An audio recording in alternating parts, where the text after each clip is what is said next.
बोले थे कि वो नंबर 1 पोजीशन पे रहेंगे, पर क्यों रहेंगे और कैसे रहेंगे?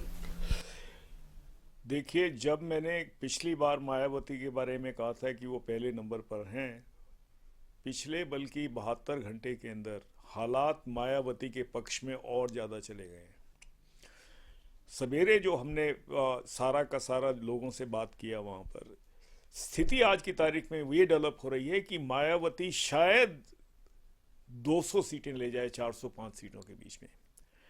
कारण उसका बड़ा सीधा साधा है। दो कम्युनिटीज इस मुल्क में मोदी से नफरत करती हैं।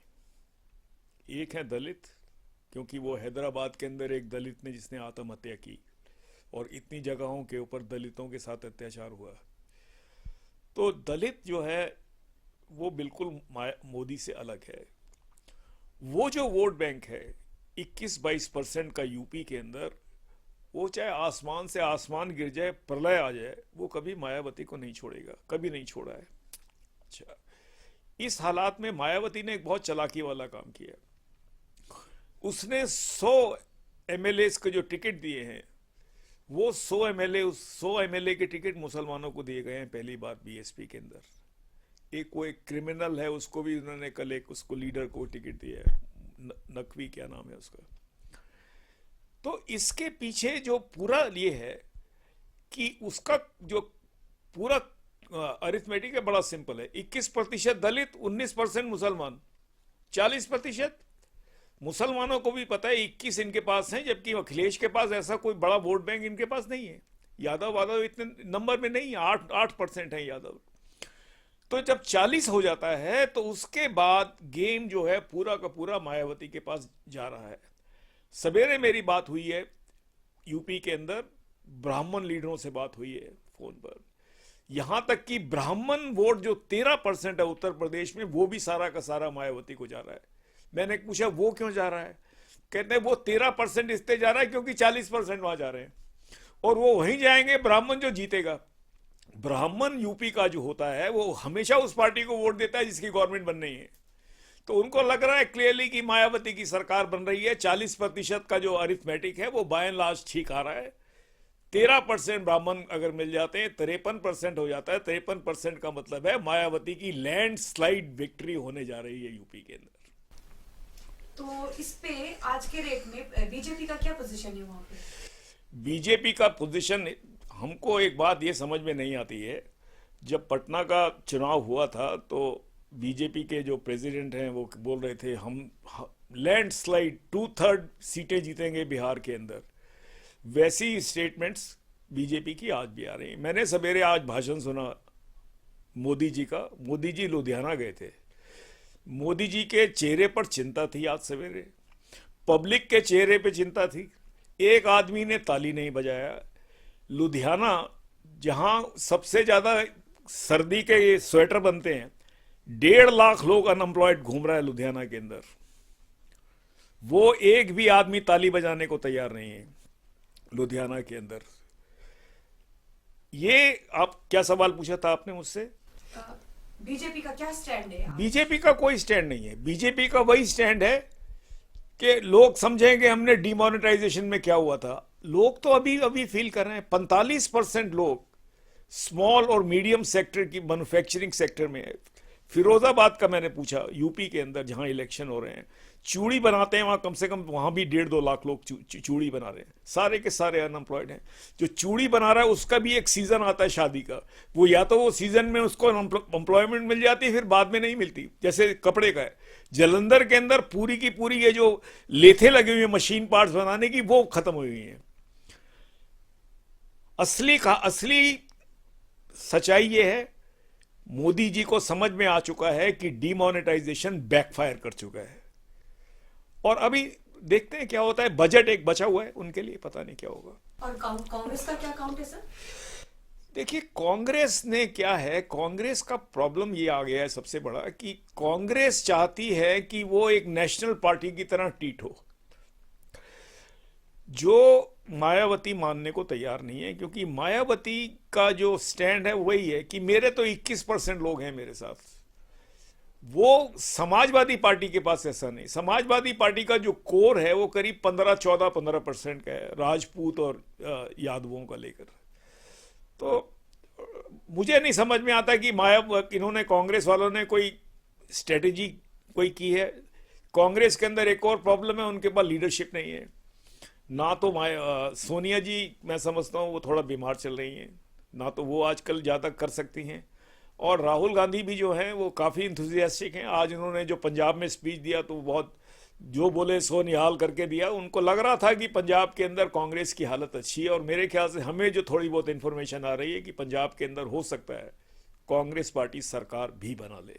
तो आपके हिसाब से अगर ये फाइनली अगर वोट बढ़ती है तो किस हिसाब से बढ़ेगी? कहाँ पर? टोटल चुनाव के अंदर देख- यूपी में। देखिए, यूपी में मैंने आपको बताया 2 कम्युनिटी साथ हैं, वो 40% बनती हैं।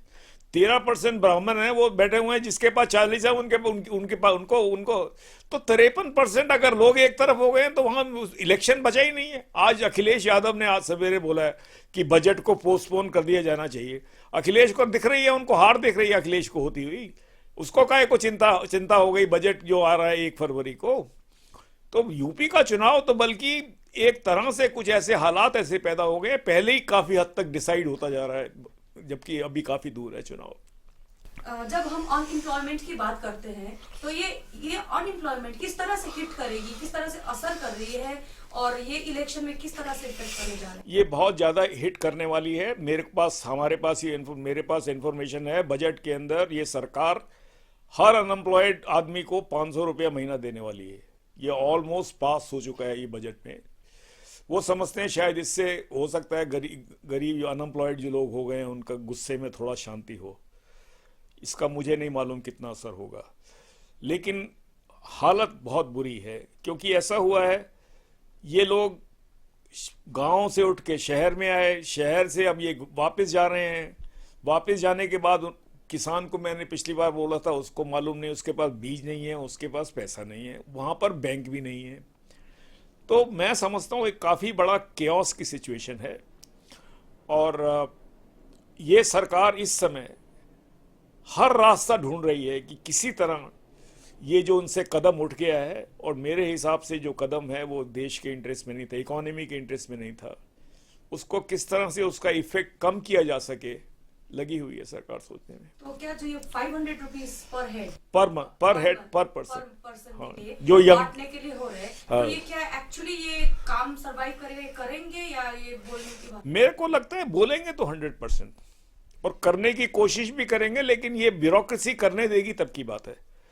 क्योंकि ये मेरे पास कंफर्म्ड इंफॉर्मेशन है कि 500 रुपया हर अनएम्प्लॉयड आदमी को बजट के अंदर आने वाला फिजिबल है हमारे कंट्री में इतना पैसा है तो हम एक पर्सन को वैसे ही 500 रुपीज देंगे किसी को? देखिए, ये सवाल तो प्राइम मिनिस्टर और फाइनेंस मिनिस्टर जवाब देगा। मेरे पास जो इन्फॉर्मेशन है मैं समझता हूँ ठीक है, और दूसरा ये क्यों दिया जा रहा है ये भी उसका जवाब वो देंगे।